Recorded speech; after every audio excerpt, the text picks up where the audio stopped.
अस्सलाम वालेकुम, welcome back to my channel ये अकेडमी। तो आज हम करने वाले हैं क्लास 10 का chapter number 3 which is input output handling in C++ के long question answer short question answer का लेक्चर मैं ऑलरेडी अपलोड कर चुकी हूँ, जो कि आप लोगों के लिए बहुत बहुत बहुत इंपॉर्टेंट है। तो प्लीज काइंडली पहले शॉर्ट क्वेश्चंस देख लें ताकि आपको लॉन्ग क्वेश्चंस का आइडिया हो जाए। मोस्ट ऑफ द क्वेश्चंस आपके लॉन्ग क्वेश्चंस के अंदर स्पेशली वो क्वेश्चंस होते हैं जो ऑलरेडी मैं शॉर्ट क्वेश्चन में डिटेल में समझा चुकी होती हूँ, और मैं लॉन्ग क्वेश्चंस के अंदर शॉर्ट क्वेश्चंस भी इसीलिए इंक्लूड कर देती हूँ। बेसिकली मैं आपको बताना चाहती हूँ कि जो भी अगर इस तरह का लॉन्ग क्वेश्चन आए तो आपको इस तरह से इस वे में लिखना होता है, लाइक ये वाली हेडिंग्स डालनी है, इस तरह से आपने पॉइंट्स देने हैं। तो ये आप इसका मकसद एक आइडिया देना होता है आपको कि आपको लॉन्ग क्वेश्चन किस तरह से अटेम्प्ट करने होते हैं, क्योंकि मोस्ट ऑफ द टाइम ये होता है कि बच्चे जो है वो इतना सवाल पूछा जाता है उतना ही लिख के आ जाते हैं और फिर बोलते हैं कि जी लॉन्ग क्वेश्चन में पूरे मार्क्स नहीं मिले।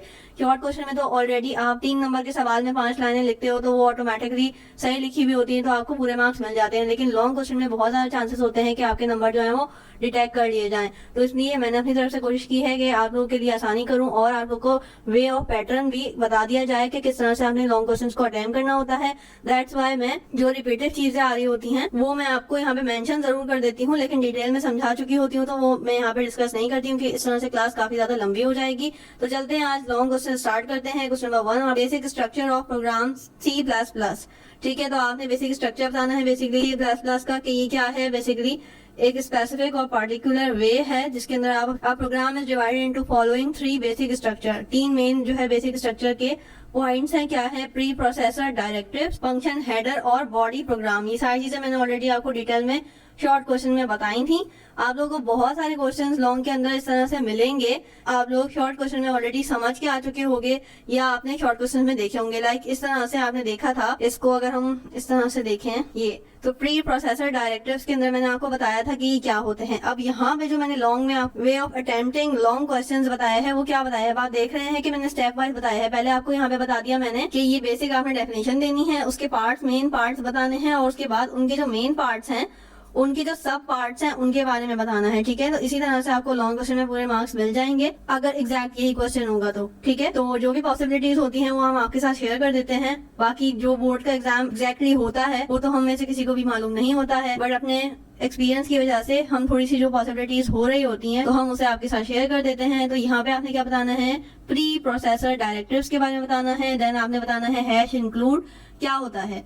ठीक है, आपने पिछले प्रोग्राम में शॉर्ट क्वेश्चन के प्रोग्राम में भी देखा होगा कि आपके पास ये वाला फंक्शन काफी ज्यादा आ रहा था। तो बेसिकली ये क्या है, hash symbol is called pre processor directive. ठीक है, उसके अलावा ये क्या करता है, ये एक स्पेसिफिक प्री प्रोसेसर कमांड होता है जो कि इफेक्टिवली कॉपी और पेस्ट के लिए काम आता है, टेक्स्ट फाइल के लिए। ठीक है, और ये क्या करता है, it link external header file या library which may be required in the program. ठीक है, हेडर फाइल या लाइब्रेरी बेसिकली वो होती हैं जो ऑलरेडी प्रोग्राम के अंदर मौजूद होती हैं, पहले से सेव होती हैं। ठीक है, इसके बाद आपके पास आ जाता है आईओ स्ट्रीम। तो आपने ये भी फंक्शन पहले भी देखा होगा और आपके आने वाले प्रोग्राम में भी आपके साथ शेयर किया हुआ होगा। तो बेसिकली ये क्या होता है, एक स्टैंडर्ड फाइल होती है that should come with the C++ compiler. ठीक है, अगर कोई कहीं पे भी हमें कंपाइलर की नीड होती है तो ये वाला जो है फंक्शन ऑलरेडी मौजूद होता है। In short of input output stream. ठीक है, आपने मोस्ट ऑफ द टाइम देखा होगा कि इनपुट आउटपुट को शॉर्ट करके लिखा जाता है, वो हो जाता है IO.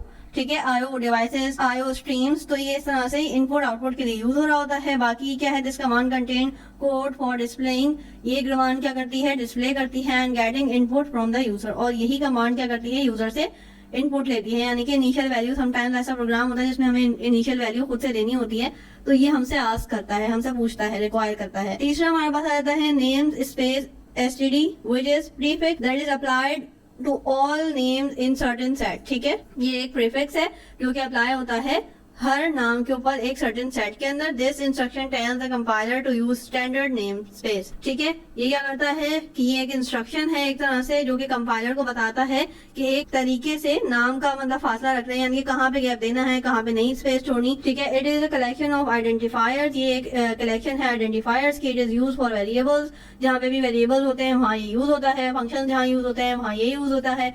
And classes and objects. ठीक है, all the elements of the standard library of C++ are declared with STD, ठीक है।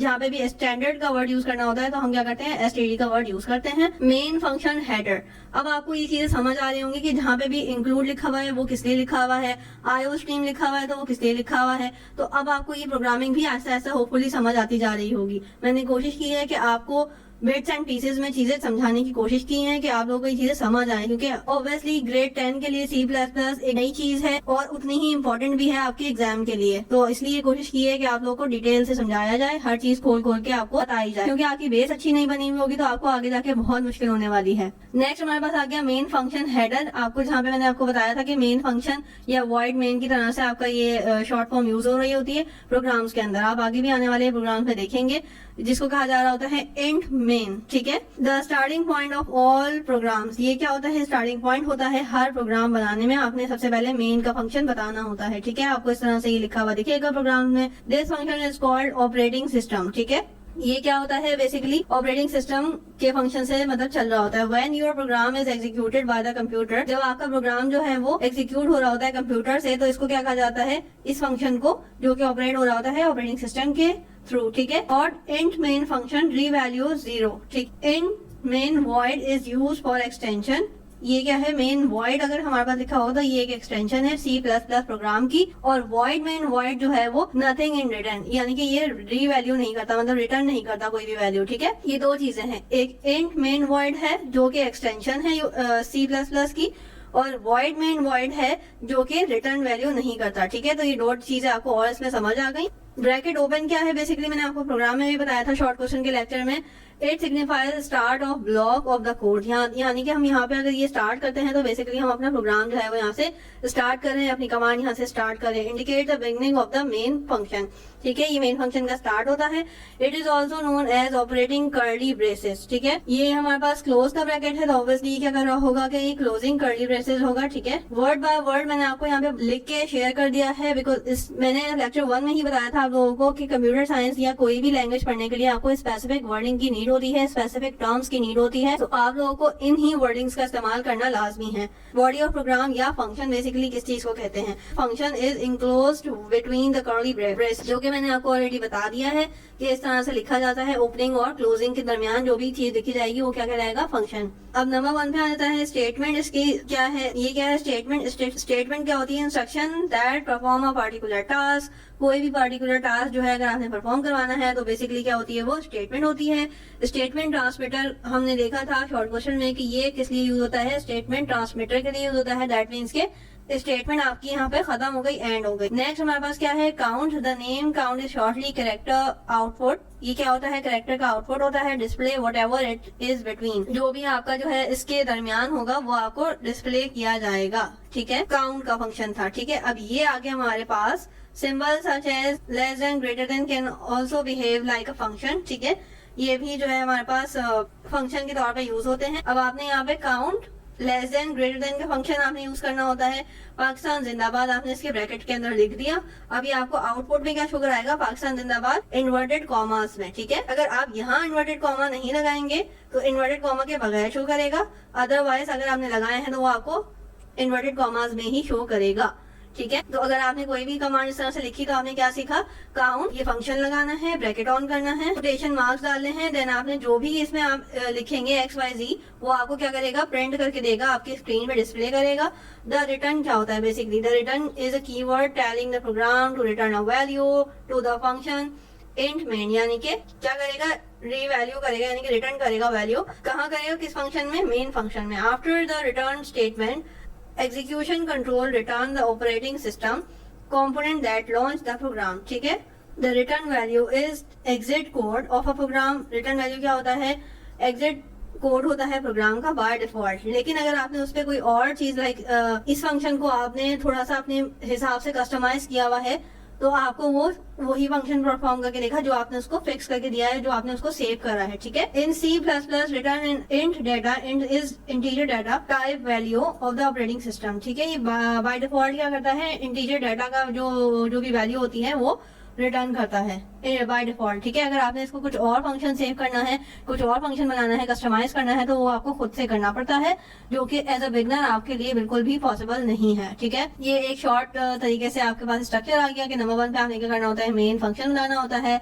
देन आपने इस तरह से इंट मेन वॉइड दे दिया, यहाँ पे ब्रैकेट ऑन की, कमांड दी, टर्मिनेट कर दिया, रिटर्न वैल्यू 0 कर दिया, और यहाँ पे आपका फंक्शन बंद हो गया, क्लोज हो गया। तो आपके पास जो ये आएगा वो हमारे पास ये आ गया, the part of C++ program, this will display a message on the screen. ये इस तरह से हमारे पास प्रोग्राम आ गया, एग्जांपल आ गई। अब हमारे पास यहाँ पे क्या है, introduce the use of pre processor directive. अब इसका हमने यूजेस देखने हैं कि ये क्या होते हैं। The hash symbol is called, ये सारी डेफिनेशंस जो है वो लिख दी गई हैं, ठीक है। और आपने इसी तरह से आपने इनको बताना होता है, ठीक है, और यही वैल्यू यूज करनी है। External header file, libraries, pre processor, specific command, ये इस तरह से ही आपने इसको जो है वो कंपाइलेशन, ये सारी चीजें ही देनी होती हैं। अदरवाइज आप जो भी वर्ड लिखें, चाहे मीनिंग एग्जैक्टली सेम हो, लेकिन वो आपको मार्क्स जो है वो पूरे नहीं देगा फिर, ठीक है। तो मैंने इसलिए आपको यहाँ पे बता भी दिया यूज किस तरह से आपने लिखना है। उसके अलावा हमारे पास what do you know about the comment statement. तो कमेंट स्टेटमेंट क्या होती है, the comment statement is where the programmer place a remark in the source code. जहाँ पे भी हम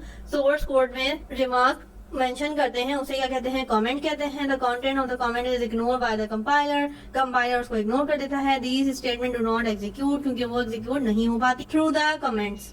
the programmer give special remarks, comment statement की वजह से हम क्या करते हैं, as a programmer special remarks दे सकते हैं to the store of their convenience, ठीक है। लेकिन अगर हम कंपाइलर यूज करेंगे तो वो क्या करेगा, इन रिमार्क्स को इग्नोर कर देगा। In cat there are the 2 types of comment statement, single line और मल्टी लाइन, ठीक है। तो हमारे पास सिंगल लाइन की डेफिनेशन आ गई। सिंगल लाइन क्या होती है, it is a single line explanation with the help of double slash, ठीक है। इस तरह से डबल स्लैश के सिंबल में आती है। If a programmer wants to use a single line comment on more than 1 line, अगर आपको एक से ज्यादा लाइन जो है यूज करनी है, बाय द वे ये चीज हमने जो है वो शॉर्ट क्वेश्चन में देखी थी डिटेल से, need to put a double slash on each line, ठीक है। उसने इसका सॉल्यूशन भी बता दिया, जो कि आपसे एमसीक्यूज वगैरह में भी पूछा जा सकता है, तो आपने ये माइंड में रखना है, ठीक है। ये आपके पास एग्जांपल आ गई। उसके बाद आपके पास आ गया मल्टी लाइन। तो मल्टी लाइन का हमने शॉर्ट में भी देखा था कि आपने बैक स्लैश के साथ स्टेरिक भी लगाना होता है। देन आपके पास ये मल्टी लाइन आ गई और उसका प्रोग्राम भी आ गया। फोर्थ क्वेश्चन हमारे पास क्या है, आईओ स्ट्रीम बतानी है। In C++, IO streams are performed in the form of sequence byte, ठीक है। सीक्वेंस बाइट की फॉर्म में जो है उसको यूज किया जाता है, परफॉर्म किया जाता है, कॉमनली नोन एज स्ट्रीम्स। इनको बेसिकली स्ट्रीम्स ही कहा जाता है, पूरा नाम IO streams is not that common. These IO streams perform operating store and header files. Basically ये मैंने आपको ऊपर भी बताया था कि ये बेसिकली कहाँ स्टोर होती हैं, हेडर फाइल्स में स्टोर होती हैं। और आपने ये फंक्शन जो है ऑलरेडी अपने प्रीवियस प्रोग्राम में भी देखा होगा। लेक्चर होता है कि आपने चीजें समझनी होती हैं, देन आपने याद करना है, तो आपने सेकंड टाइम उसको पूरा लेक्चर को देखना है और वीडियो को स्टॉप करके आपने वर्ड बाय वर्ड यूज करना है। एंड इंशाल्लाह आपके इसमें कंप्यूटर साइंस में पूरे मार्क्स आने वाले हैं। मैंने आपके साथ जो है वो ऑलरेडी जो चैप्टर्स हो चुके हैं उसकी abbreviations, MCQs, fill the blanks वगैरह जो भी पॉसिबल चीजें थी वो मैंने आपके साथ शेयर की हैं। और इंशाल्लाह आने वाले वक्त के अंदर मैं सारी चीजें जो है वो आपको एक अलग वीडियो में भी प्रोवाइड कर दूंगी। जो भी एब्रीविएशन चाहते हैं उनके लिए अलग वीडियो बना दूंगी, जो भी ब्लैंक्स चाहते हैं उनके लिए अलग वीडियो बना दूंगी। लेकिन वो वीडियोस आपके रिवीजन में काम आने वाली हैं। ये वाली जो वीडियोस आ रही हैं वो आपने अभी याद करनी है, क्योंकि आप चैप्टर वाइज याद करेंगे तो आपके लिए आसानी है, क्योंकि आपने उस चीज की थ्योरी पढ़ी हुई होती है, तो वो आपके लिए ज्यादा आसान है। डिफरेंस आयो फंक्शन या आयो स्ट्रीम का, ठीक है। तो ये क्या करता है, if the direction of the flow of the byte is from the device, अगर जो है कोई भी लाइक कीबोर्ड वगैरह से अगर हम कोई डायरेक्शन दे रहे हैं टू द मेन मेमोरी को, then this process is called input, ठीक है, कहलाया जाएगा इनपुट, क्योंकि अभी हम इनपुट का फंक्शन पढ़ रहे हैं। Input function means to write, input का फंक्शन बेसिकली होता है राइट करने के लिए, provide the program with the some data to be use in it, ठीक है। आपने शॉर्टली जो है वो इंस्ट्रक्शन देनी होती है, आप पूरी लंबी लंबी कहानियां यहाँ पे पैराग्राफ्स नहीं लिख सकते। आउटपुट का फंक्शन क्या होता है, बेसिकली ये भी आपको आउटपुट दिखाता है, बेसिकली स्क्रीन मॉनिटर वगैरह एलसीडीज वगैरह जो हो गई, ठीक है। उसके अलावा आपके पास क्या करता है, आउटपुट का function means to display the output data to the screen and write the data on the printer या file. Use input output function, ठीक है। तो ये मैंने क्वेश्चन नंबर 7 आपका जो शॉर्ट क्वेश्चन था उसमें मैंने आपके साथ शेयर किया था, तो आप ये वाला फंक्शन जो है वो वहां पे इसलिए देख सकते हो। Use escape sequence C++ program, तो स्केप सीक्वेंस का फंक्शन आपके पास ये मैंने आपको यहाँ पे बना दिया है, आप ये देख सकते हैं। यहाँ पे मैंने मेन जो है हेडर फाइल्स वगैरह बताई हैं, मेन फंक्शन बताया है। देन यहाँ पे मैंने आपको इंस्ट्रक्शन दी है, ये चीजें आपको आई होप कि समझ आ रही होंगी। बैकस्लैश n कहाँ यूज करते हैं, बैकस्लैश t कहाँ यूज करते हैं। उसके अलावा काउंट का मैंने आपको अभी अभी रिसेंटली ही डिफाइन किया है डिटेल से। और ये आ गया स्केप सीक्वेंस के अलावा आपके पास यहाँ पे आ गया स्पेशल नॉन प्रिंटिंग कैरेक्टर्स। ये सारी चीजें आपको याद भी करनी पड़ेंगी और साथ साथ समझनी भी है। ये डबल लाइन यूज की गई है। आई होप कि आपको ये भी फंक्शन समझ आ रहा होगा। They can be use with the count in the program. ये हमने लिखा है कोटेशन मार्क्स के अंदर। इसका कोटेशन मार्क्स जो है बेसिकली के अलावा आपके पास यहाँ पे एग्जाम्पल ऑफ स्केप सीक्वेंस आ गई, ये सारी चीजें आ गई, ठीक है। ये पाकिस्तान एंड ऑल, यहाँ पे हमने रिटर्न वैल्यू 0 दे दी और हमने अपना फंक्शन जो है वो क्लोज कर दिया, ब्रेसेस क्लोज कर दिया और कुछ इस तरह का हमारे पास ये आ जाएगा, ठीक है। ये आपने इस तरह से इसको एग्जीक्यूट करना होता है। क्वेश्चन नंबर 7 हमारे पास यहाँ पे आ गया फंक्शन का, ठीक है। तो आप यहाँ पे भी देख सकते हैं कि आयो फंक्शन की ही बारे में बात करी जा रही है।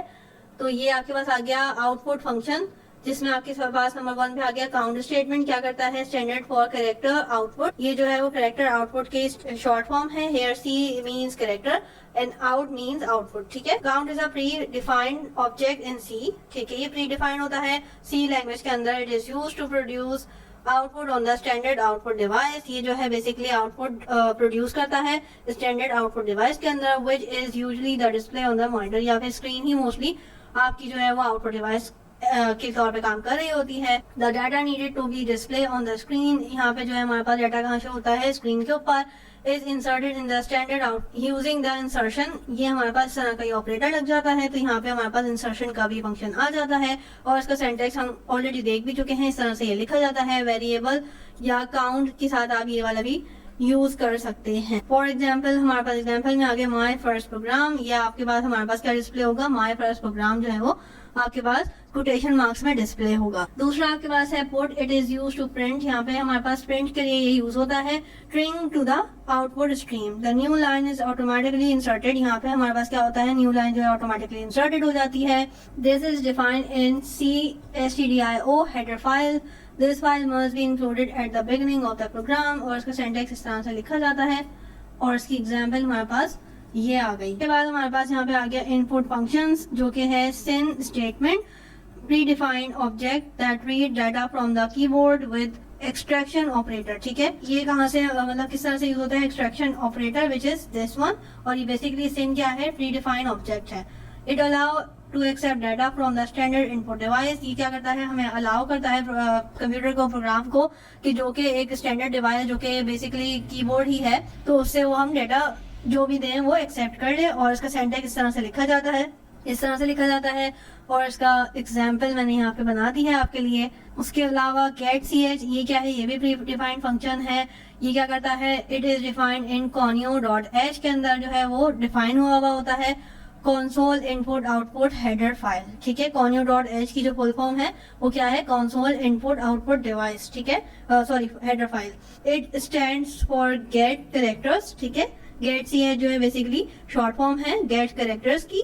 It is use to get a single character. ये जो है वो बेसिकली सिंगल कैरेक्टर पे डिपेंड कर रहा होता है। इनपुट फ्रॉम द यूजर, आपने बेसिकली जो एक नंबर का डिजिट वगैरह जो होता है आपको देना होता है, आप वो देख सकते हो कीबोर्ड की मदद से। The entered character is not display. Digit होगा, जो भी कैरेक्टर होगा वो डिस्प्ले नहीं होगा, ना ही वो प्रिंट होगा स्क्रीन के ऊपर। It is use to hold the output screen until the user press any key from the keyboard. इसकी एग्जाम्पल यहाँ पे इस तरह से आ गई। गेट ch के बाद गेट ch-e, ठीक है। ये क्या करता है, ये भी गेट ch echo का फंक्शन जो है ये परफॉर्म करता है। गेट ch-e इज सिमिलर, जो कि हमने देखा था गेट कैरेक्टर की फुल फॉर्म थी, is similar to get ch-e, ठीक है। It is also predefined function in conio.h, ये भी सिमिलर है। It is use to take a character from the user. ये भी हमसे जो है वो कैरेक्टर लेता है। These character are display on the screen, लेकिन ये क्या होते हैं, ये डिस्प्ले हो जाते हैं स्क्रीन के ऊपर। और इसका सिंटैक्स इस तरह से लिखा जाता है और इसकी एग्जाम्पल हमारे पास ये आ गई। और ये हमारे पास आ गया output. Do you want to continue, ये आपने यहाँ पे इंस्ट्रक्शन दी हुई थी और हमने देखा था कि जो चीज हम इस तरह से लिखते हैं वो हमारे पास इस तरह से शो होती है, ठीक है। द एडिशन इज 20, ठीक है, क्योंकि हमने इनपुट जो a और b की वैल्यू पूछी गई है हमसे, वो हमने जो भी एंटर किए होंगे उसी की बेस पे उसने हमें 20 जो है वो आंसर निकाल के दिया है। Get chr is a function in C++ that read the character from the standard input stream. ये क्या करता है, ये भी जो है वो बेसिकली एक फंक्शन है जो कि character from the standard input से मतलब रीड करता है करेक्टर्स को, कहाँ से, स्टैंडर्ड स्ट्रीम में से। It is defined in stdio.h header file. It need to press enter key after entering character. ठीक है, ये क्या करता है, इसको जरूरत होती है अगेन एंटर करने की, हमसे मतलब वैल्यू आस्क करता है, करेक्टर आस्क करता है। और इसकी भी एग्जाम्पल हमारे पास ये आ गई, यहाँ पे हमने इनको यूज किया हुआ है। ये सारे फंक्शन जो है प्रोग्राम हम यूज करते हुए आ रहे हैं, पढ़ते हुए आ रहे हैं। और ये इसका आ गया आउटपुट। आप इनको परफॉर्म भी करके देख सकते हैं। ये भी एक प्री डिफाइंड फंक्शन है सी के अंदर। ये क्या करता है, रीड करता है करेक्टर्स को from the stdin, store them until the new line character found. ठीक है, it is defined in stdio header file. Header file जो है आपके पास डिफरेंट हेडर फाइल्स होती हैं, तो आपने परेशान नहीं होना, ये भी एक अलग तरह की हेडर फाइल होती है। Program show how to apply the function, ये हमारे पास आ गया सिंटैक्स, और ये आ गया आपके पास फंक्शन, ये आ गया आपके पास आउटपुट। नेक्स्ट हमारे पास है डिफाइन द स्टेटमेंट ट्रांसमीटर। ये क्या होता है, ये हमने ऑलरेडी पढ़ लिया था शॉर्ट क्वेश्चन के अंदर, तो मुझे यहाँ पे डिटेल में बताने की जरूरत नहीं है। What are the escape sequence, escape sequence क्या होती है, इसको भी हम ऑलरेडी देख चुके हैं। ठीक है, ये हमारे पास जो है मैंने आपको यहाँ पे ये शो कर दिया है कि ये हम चीजें कहाँ कहाँ यूज करते हैं। इसकी एक्सप्लेनेशन ये लिखी हुई और एग्जाम्पल ये लिखी हुई, और आपने इनको एज इट इज ही याद करना है, क्योंकि मैंने आपको अगेन बताया कि वर्डिंग जो है ना आपकी बहुत मायने रखती है। What are the operators, operators के बारे में भी हमने ऑलरेडी पढ़ लिया था। ये आपके पास आ गई डेफिनेशन। ठीक है, ये एक स्पेसिफिक पर्पस के लिए यूज होते हैं।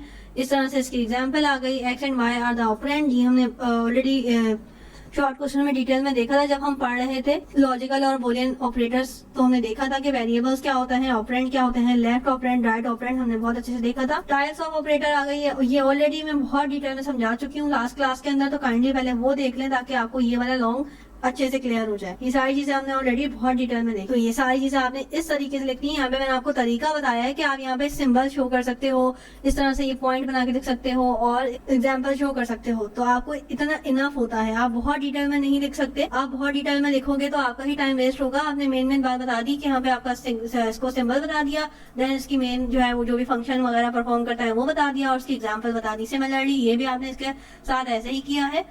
और अगर आपको डिटेल में चाहिए तो हमने शॉर्ट क्वेश्चन में इसको डिटेल में समझा भी था और देखा भी था, तो आप वो भी देख सकते हो।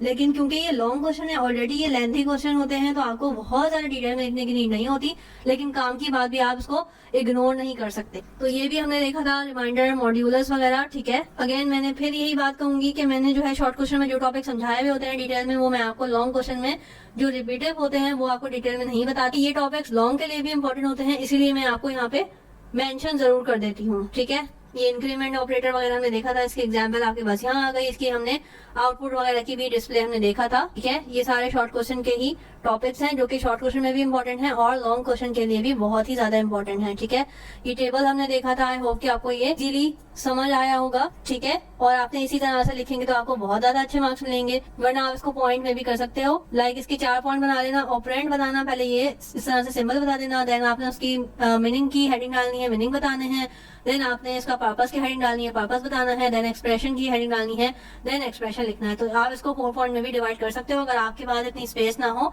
एग्जाम में इस तरह से कॉलम वगैरह बनाने की। तो ठीक है, बाकी हमने ये लॉजिकल ऑपरेटर्स वगैरह देखे थे, यहाँ पे आपके पास डिस्क्रिप्शन भी आ गई, ये भी हमने शॉर्ट क्वेश्चन में डिटेल से देखे थे। ठीक है, ये सारी चीजें जो है वो ऑलमोस्ट रिपीटेटिव हैं, लेकिन क्योंकि ये लॉन्ग क्वेश्चन के लिए भी इंपॉर्टेंट है और प्रीवियस ईयर में देखा गया है कि ये वाली चीजें कभी उन्होंने शॉर्ट में दी हैं और कभी उन्होंने लॉन्ग में दी हैं, तो इसलिए आपने इनको मिस नहीं करना। ये सारी चीजें हमने रिसेंटली ही देखी हैं। सो आई रियली होप सो कि आप लोगों को आज की वीडियो, आज का लेक्चर अच्छा लगा होगा, हेल्पफुल रहा होगा। मैंने कोशिश की है कि आप लोगों के लिए आसानी करूं और आप लोगों को यहाँ पे वे ऑफ अटेम्प्टिंग का पेपर भी साथ साथ बताती जाऊं, इंपॉर्टेंट टॉपिक बताती जाऊं। जो टॉपिक्स मैंने शॉर्ट में ऑलरेडी समझाए हुए थे वो मैंने यहाँ पे ज्यादा एक्सप्लेन नहीं किए हैं, क्योंकि आपकी क्लास ऑलरेडी लंबी होती है और अगर मैं यहाँ पे भी वही चीजें रिपीटेड बताती जाऊंगी तो क्लास बहुत लंबी हो जाएगी। और जो चीजें ऑलरेडी मैं शॉर्ट क्वेश्चन में डिटेल में बता चुकी हूँ, तो यहाँ पे दोबारा से मतलब बताने का कुछ जवाब नहीं बनता। ठीक है, सो यहाँ पे मैंने आपके साथ ये एग्जांपल्स भी शेयर कर दी हैं। So please like my video, share my video and subscribe my channel. Thank you.